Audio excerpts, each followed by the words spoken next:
All right, so this is problem 8-87 on page 420. The machine part is held in place using the double-ended clamp. The bolt at B has square threads with a mean radius of 4 millimeter and a lead of 2 millimeter, and the coefficient of static friction with the nut is 50%.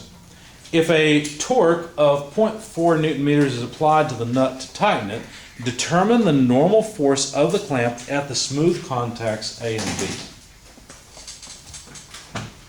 So what I did is I began with a free body diagram of the piece that's providing the distribution of the clamping load.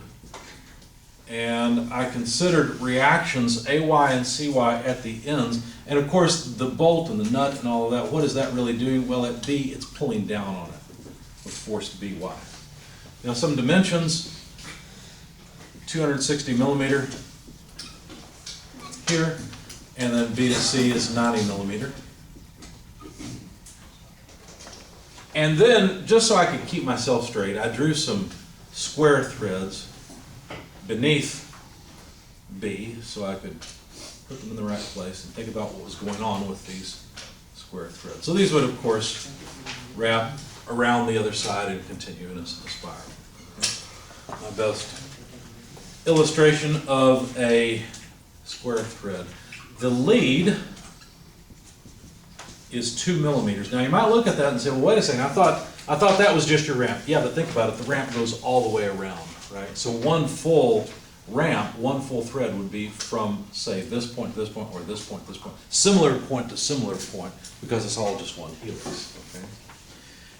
Whereas the mean radius, let me try to bisect this if I can.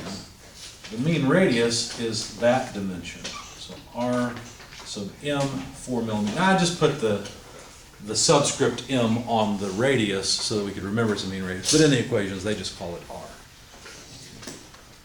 Now there's apparently some kind of nut on top of this. I guess I could put it up here. In my paper, I put it below. It doesn't matter. I'll put a nut up here that's engaging with the thread. And the moment being applied to that nut looks something like this.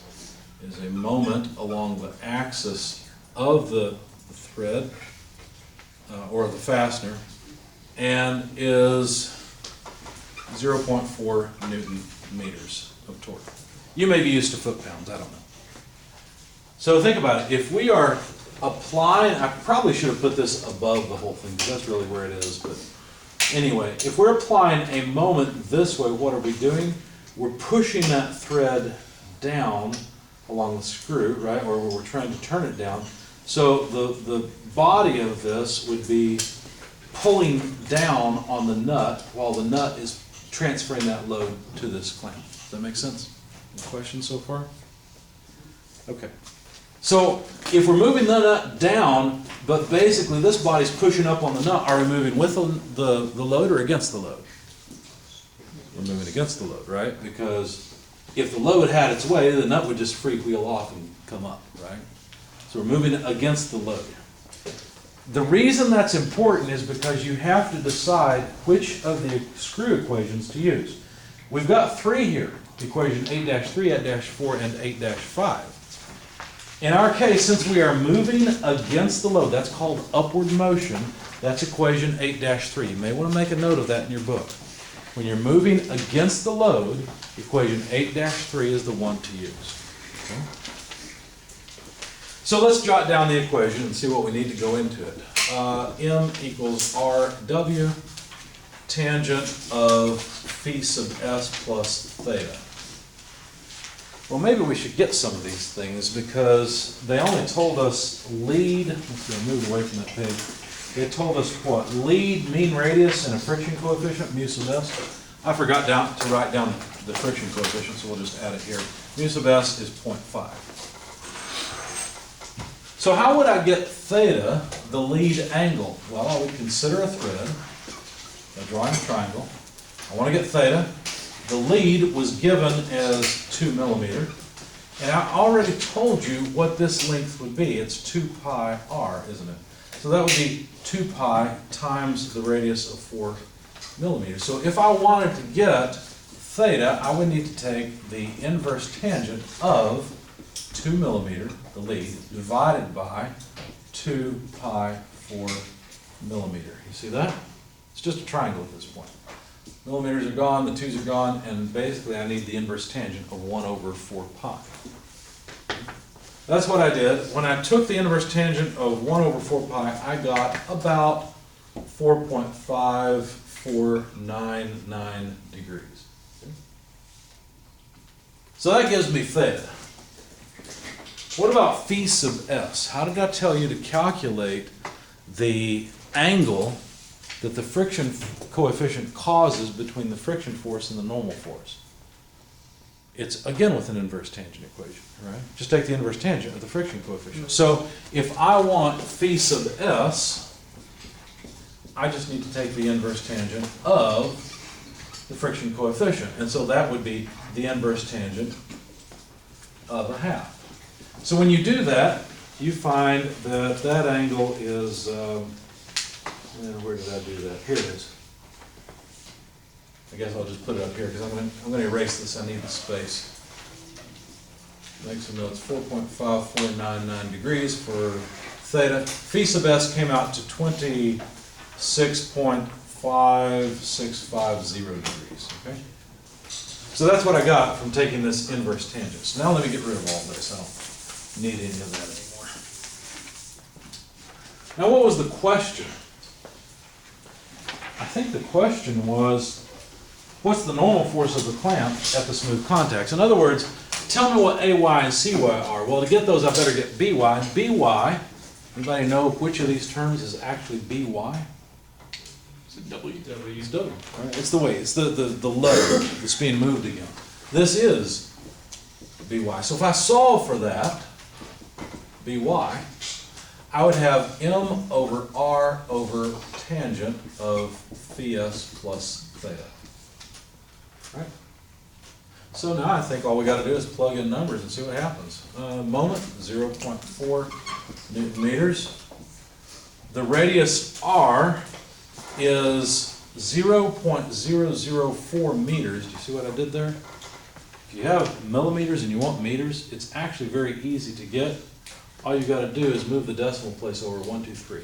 It's a nice thing about Greek prefixes. You're moving about 3 positions in the digit, which makes it really easy.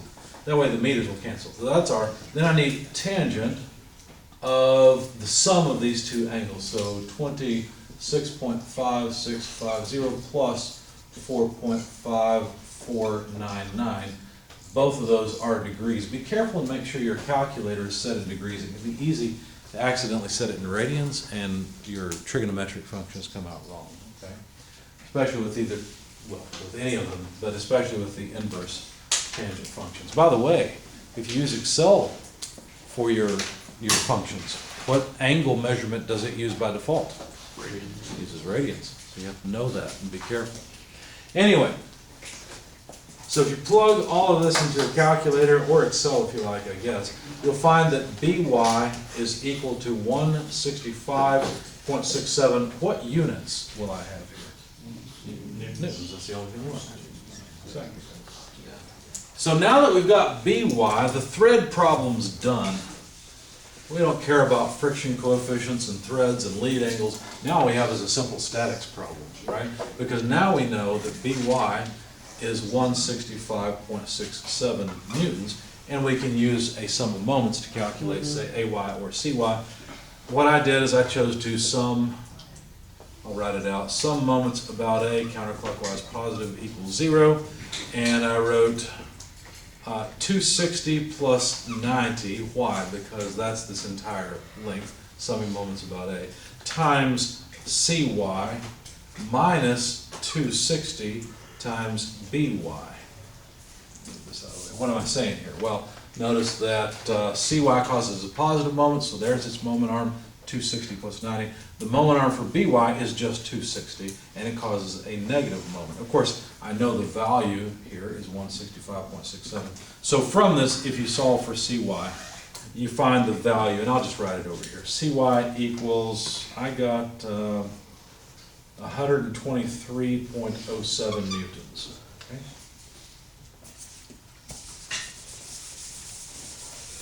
And then to calculate the reaction at A, I simply summed forces in the y direction, and that would be what? AY plus CY minus BY. The sum had better come up to 0, otherwise we're going to be in dynamics, not static. And so then from that, AY is simply what? BY minus CY. When you do all of that, you find AY is 42.6 newtons. And that's what they wanted to know. Okay?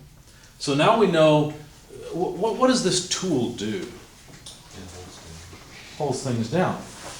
Notice that A is a block that is just there to get it to the right level, right?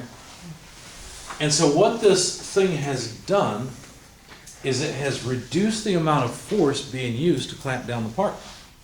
We actually don't have the full clamp load of the screw applied at CY, which is where the part itself is being clamped. Good, bad, or ugly? I don't know. That's just what's going on, right? That's what this is doing.